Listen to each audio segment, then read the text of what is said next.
بہار سے تشریف لائے رکن قانون ساز کونسل شنشین بتشریف فرما معزز علماء کرام، مشائخین عظام، بزرگان قوم اور ملت، محترم ویڈیو کو تمام بھائی مل کر کے زیادہ سے زیادہ شیئر کریں۔ میری عزت دار ماں اور بہنوں، عزیز بزرگوں اور دوستوں، مولانا خالد سیف اللہ رحمانی صاحب کا حکم ہوا کہ میں ان کے بصیرت افروز خطاب کے بعد کچھ بولوں۔ میں نے حضرت سے احتراماً عرض کیا کہ بہتر یہ ہوگا کہ میں آپ سے پہلے بول لوں، ورنہ پھر میرے چاہنے والے یہ کہیں گے کہ پھر بی ٹیم اور سی ٹیم کا قصہ اس میں بھی نکال لیں گے۔ میرے عزیز دوستوں اور بزرگوں، اسلام ایک دین فطرت ہے، اور انسان کی فطرت میں کچھ چیزیں اللہ سبحانہ وتعالیٰ نے خود رکھی ہیں، جیسا کہ وطن سے محبت، اور جس جگہ پر، جس زمین پر ایک انسان پیدا ہوتا ہے، جہاں پر اس کا بچپنا گزرتا ہے، جہاں پر اس کے بزرگوں کی خبریں ہوتی ہیں، جہاں پر اس کے بچپنے کی گلیاں ہوتی ہیں، وہ چیز اس کے دل میں ایک محبت کا مقام بن جاتی ہے، اور اسلام اس فطرت کی قدر کرتا ہے۔ رسول اللہ صلی اللہ علیہ وسلم کی پوری زندگی ہمیں اس بات کا پیغام دیتی ہے کہ وطن کی محبت ایمان کے خلاف نہیں ہے، بلکہ انسان کی شریف فطرت کی علامت ہے۔ نبی کریم صلی اللہ علیہ وسلم مکہ چھوڑ رہے ہیں، 53 سالہ زندگی وہاں پر گزارے۔ جس سرزمین پر آپ پیدا ہوئے، جس سرزمین میں آپ کے بچپنے کی گلیاں گزری، اس مکے کو چھوڑتے وقت اللہ کے رسول صلی اللہ علیہ وسلم نے درد بھری آواز میں یہ کہا کہ مکہ، مجھے تیری زمین بڑی پسند ہے، اور درد بھری آواز میں کہا کہ تو اللہ کی زمین میں سب سے زیادہ محبوب جگہ ہے، اگر تیری قوم مجھے یہاں سے نہیں نکالتی تو میں یہاں سے نہیں جاتا۔ اور جب رسول اللہ صلی اللہ علیہ وسلم مدینہ شریف کو پہنچے تو اللہ کے رسول صلی اللہ علیہ وسلم نے دعا فرمائی کہ اللہ مدینے سے ہماری محبت میں اضافہ کر دے، بلکہ مکے سے جو محبت تھی اس سے زیادہ اضافہ کر دے۔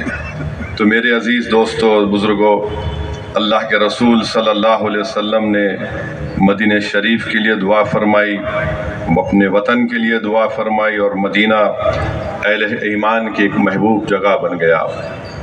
اور رسول اللہ صلی اللہ علیہ وسلم کی حدیث شریف ہے کہ لوگوں میں بہترین وہ ہے جو لوگوں کے لیے سب سے زیادہ فائدہ مند ہو، اور علماء کرام کی زبانوں سے میں نے سنا کہ یہ اصل وطن سے محبت ہے۔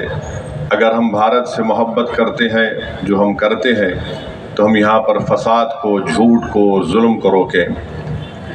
بھارت سے محبت کرتے ہیں اور یقیناً کرتے ہیں تو اس کو امن کا گہوارہ بنائے۔ ہم اس وطن سے محبت کرتے ہیں تو وہ وطن سے محبت کا تقاضا یہ ہے کہ ہم اپنے ایمان پر کوئی کمپرومائز نہ کریں۔ ہم وطن سے محبت کرتے ہیں تو اس وطن کا آئین ہم کو اس بات کی اجازت دیتا ہے کہ ہم اپنی شریعت پر چلیں۔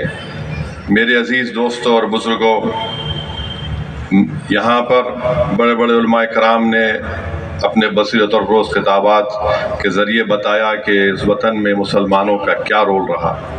میں مختصر سی بات آپ کے سامنے کر کے گزر جاؤں گا کہ چاہے زری کا کام ہو، زردوزی کا کام ہو، بدری کام ہو، چکن کاری ہو، بنارسی کام ہو، یا پھر چھوٹے بچوں کے کھلونے بنانا ہو، یا پھر پیتل تانبے کا کام ہو، یہ سب مسلمانوں کا ہنر ہے جو آج اس وطن میں ہے۔ وہیں پر اگر ہم دیکھیں گے تو صوفیوں نے ایک فارسی آبپاشی کا پہیہ ایجاد کیا، جس کو لکھنے والوں نے کہا کہ جلا ینترا یا ارا گٹھا کہتے ہیں، جس سے بنگال کی سرزمین کو بڑا فائدہ ہوا۔ عبد القادر نادا کاٹین پدم شری ایوارڈ ملا، جنہوں نے ایک پانی کا الارم ایجاد کیا جس سے کسانوں کی فصل میں 25% اضافہ ہوا۔ حاجی محمد شفیع شیخ صاحب نے